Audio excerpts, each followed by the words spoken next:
Bom, eu sou Arthur Rego, sou faixa preta, quinto dan, pratico Karatê há 40 anos, agora no dia 18 de junho eu completo 40 anos de prática de Karatê, tenho 53 anos de idade.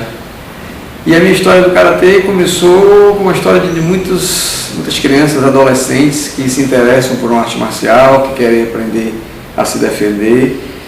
E na época a Ascaba, uma famosa academia de Salvador, era, digamos assim, o centro principal do Karatê da Bahia. E eu me matriculei e iniciei os meus treinamentos lá. Treinei com o professor Matida, professor Caribé e uma série de outros professores, entre os quais os que terminaram se tornando os fundadores, os idealizadores da Academia Reflexo. A gente vai falar um pouco mais na frente disso. Então eu participei, desde 74 eu treino, a gente participou de uma série de eventos naquela época, como atleta juvenil, campeonatos baianos, enfim. E eu pude construir um círculo de amizade muito grande. Conheci pessoas que eu levo como amigos até hoje, entre os quais o próprio professor Elovaldo, que não era da minha academia, mas que era meu rival em competições, na categoria juvenil, e quem eu comecei a admirar desde muito cedo. A minha história com a Reflexo é assim, começa meio que por acaso. Quando eu fui começar a treinar Karatê, eu tinha um colega de escola chamado Sérgio Marinho, já falecido, e na época um praticante já mais antigo. Ele era faixa marrom e foi uma das pessoas que mais me incentivou a ir para a escala a começar a treinar.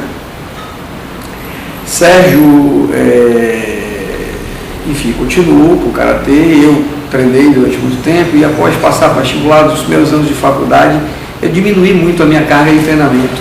Eu tinha a faculdade para cuidar, eu tinha trabalho e o meu tempo estava muito limitado. Me formei e um dia, por acaso, eu estava construindo um prédio no Corredor da Vitória, estava na porta da obra e vi que parou um ônibus. Uma coisa até interessante, parou um ônibus, a porta dianteira abriu, o professor Sérgio Marinho saltou do ônibus, disse a mim: eu estou montando um projeto novo de Karatê, está funcionando na academia de capoeira de Ondina do professor Aristides, apareça lá para treinar hoje. Entrou de volta no ônibus e mandou o motorista seguir. Eu não tive tempo nem de dizer nada. Voltei para casa na hora do almoço, eu era solteiro, perguntei à minha mãe onde estava o meu kimono. Ela disse: está no armário e tal. Eu tire aí, bote para tomar um ventinho que eu vou usar ele hoje à noite. E naquele mesmo dia eu voltei, fui até o professor Sérgio Marinho e de lá para cá não parei mais. De lá para cá eu retomei a minha vinculação e o meu amor que estava lá escondido pelo Karatê. A Reflexo foi um projeto do professor Azé e do professor Sérgio Marinho que veio numa época em que a Federação Baiana de Karatê, principalmente o professor Caribé, queriam difundir mais a arte marcial. Então eles abriram, tinha uma série de professores emergentes que tinham um espaço muito grande para desenvolver Karatê e houve um incentivo da federação para que esses clubes fossem criados.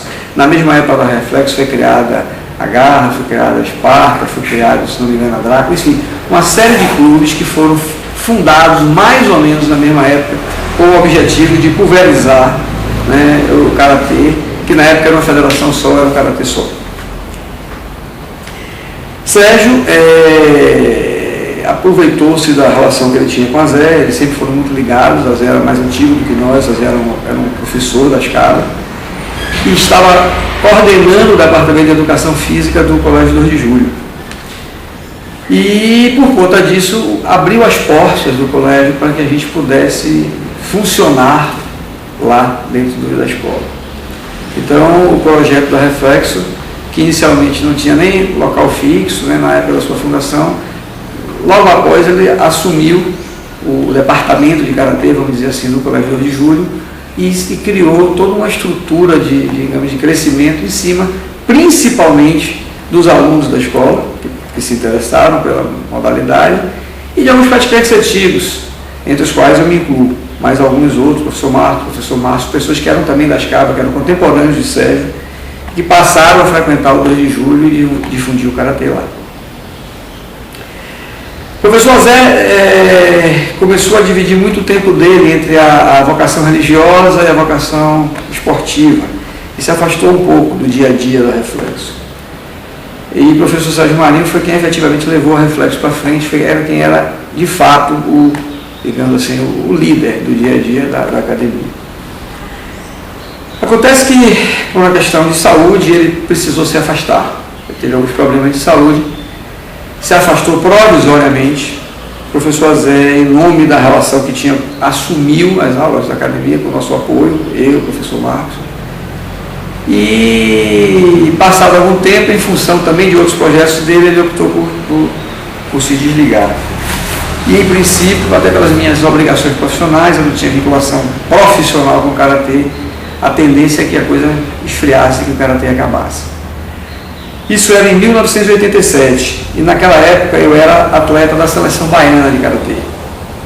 E tinha estreitado um relacionamento com outro atleta da seleção, que era o professor Novaldo Ataíde, que estava na época se desligando de um clube onde ele aprendeu, onde ele começou, e do qual ele já era professor.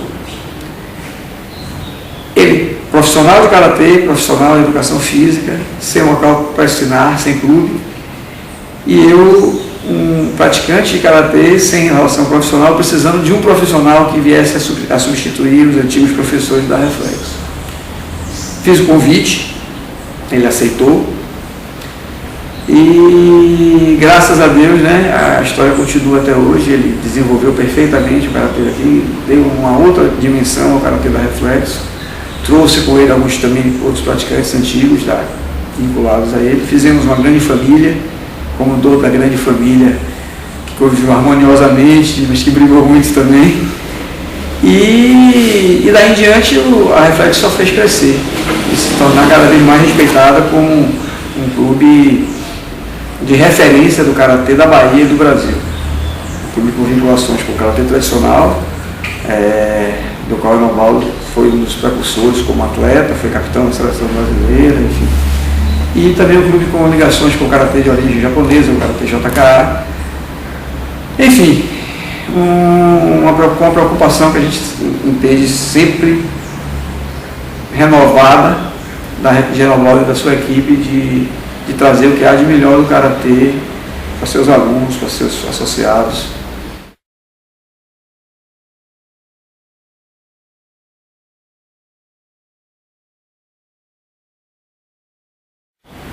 Bom, em primeiro lugar, começando do final, o Karatê representa talvez a minha própria vida. Eu tenho uma relação com o Karatê que ultrapassa o dojo. O Karatê está sempre presente nos meus pensamentos. O Karatê é como se fosse assim, quase, eu não diria uma religião, mas quase como se fosse uma coisa que já está arraigada nos meus princípios e com isso eu lido de uma forma muito tranquila. Os ensinamentos do Karatê, eles vão entrando aos poucos. E em situações das mais inesperadas possíveis, você consegue encontrar dentro de um ensinamento de Karatê digamos assim, uma forma de se posicionar, de agir em determinadas situações. Eu não estou falando de situações de risco apenas, isso também existe. Estou falando de situações do cotidiano, do dia a dia. Eu acho que essa talvez seja a grande dificuldade do Karatê.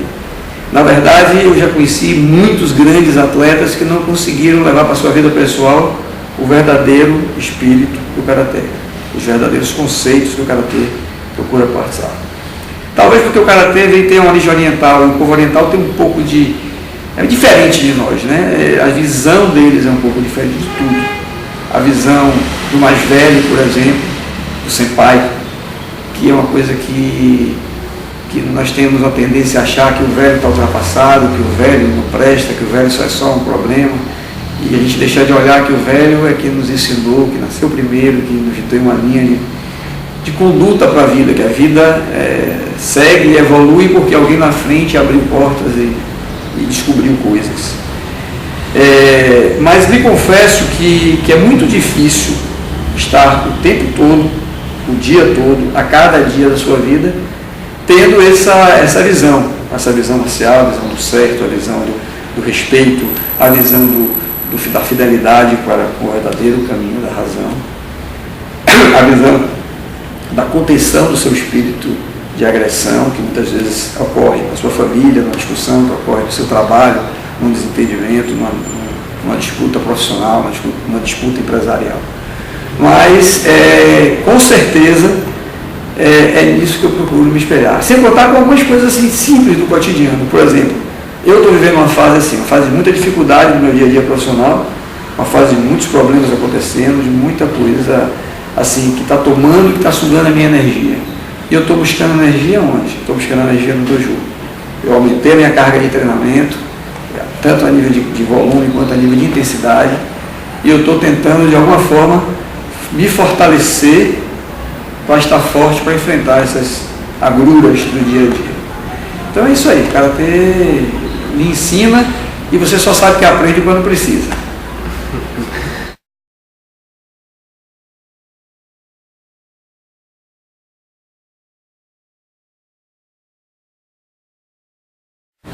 Os praticantes de karatê são pessoas como outras qualquer, e cada um deles tem seus prazeres, seus gostos pessoais, seus interesses. Eu, por exemplo, pratico surf, sou surfista, gosto do mar, gosto desse contato. Tenho uma vida empresarial muito efetiva, sou engenheiro, tenho uma empresa de corporação, construção. Enfim, tenho uma vida normal, gosto de tomar minha cervejinha com os meus amigos, tento manter isso de uma forma moderada, na medida que a gente tem, até por conta do cuidado com a saúde. Em relação ao que eu teria que deixar como mensagem, eu não sei, não sabia dizer exatamente as palavras que estão lá escritas, mas uma vez eu li um artigo de uma grande praticante de Aikido, Diane Scott.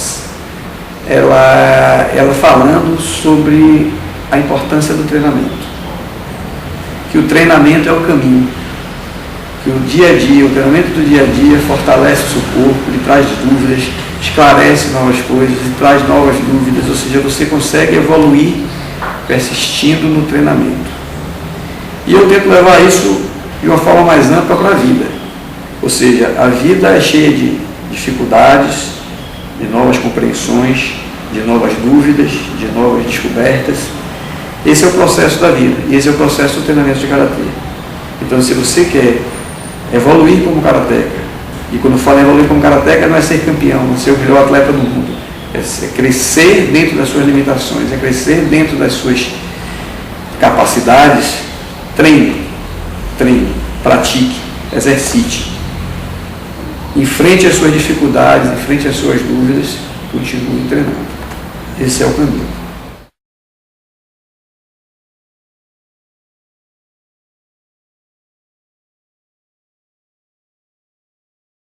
De certa forma, Reflexo representa, digamos assim, a participação na criação de um ambiente de karatê que eu entendo verdadeiro dentro do que é o espírito do karatê.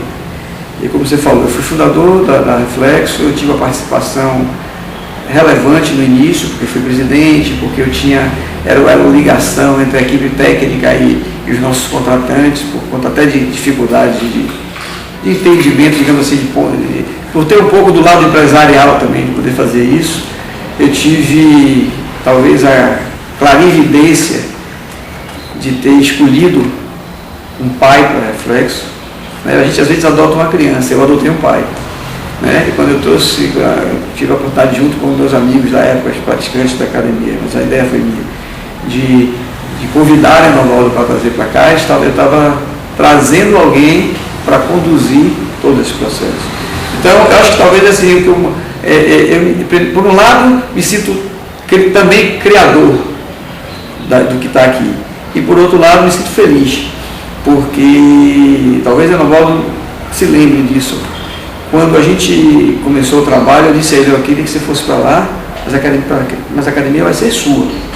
Eu não estou querendo contratar um professor para vir para um lugar que eu sou presidente, quem manda sou eu. E o tempo mostrou que foi assim que as coisas aconteceram realmente.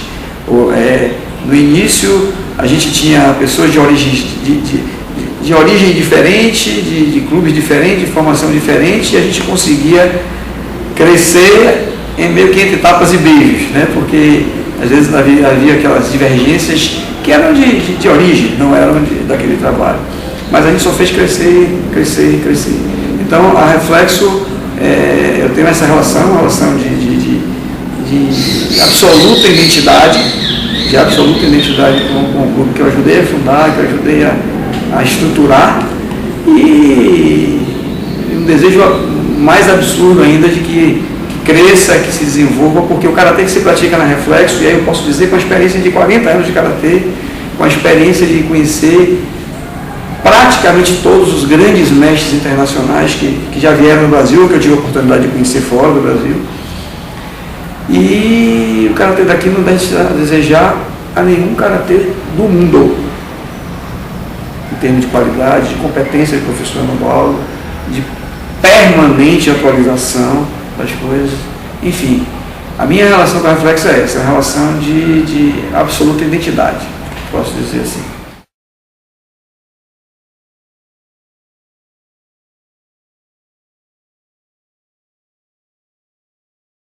Em primeiro lugar, reforçar a mensagem anterior do treinamento como caminho. Eu sempre falo isso, eu sempre insisto nisso, porque eu não acredito em praticante de karatê teórico.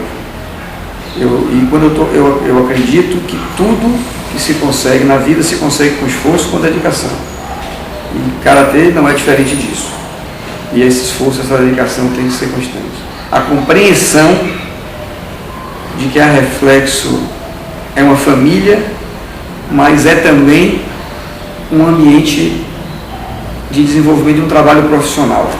E que as pessoas têm que também se lembrar sempre que existe uma relação de amizade, de identidade, mas que existe uma relação profissional com a Reflexo. Então,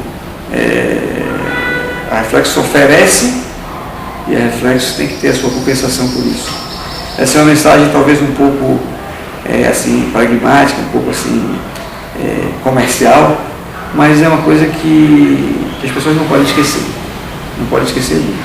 Né? Existe um professor que se capacita, que se prepara, que oferece algo e que muitas vezes não tem um retorno, digamos assim, justo para o seu investimento de vida. É isso aí.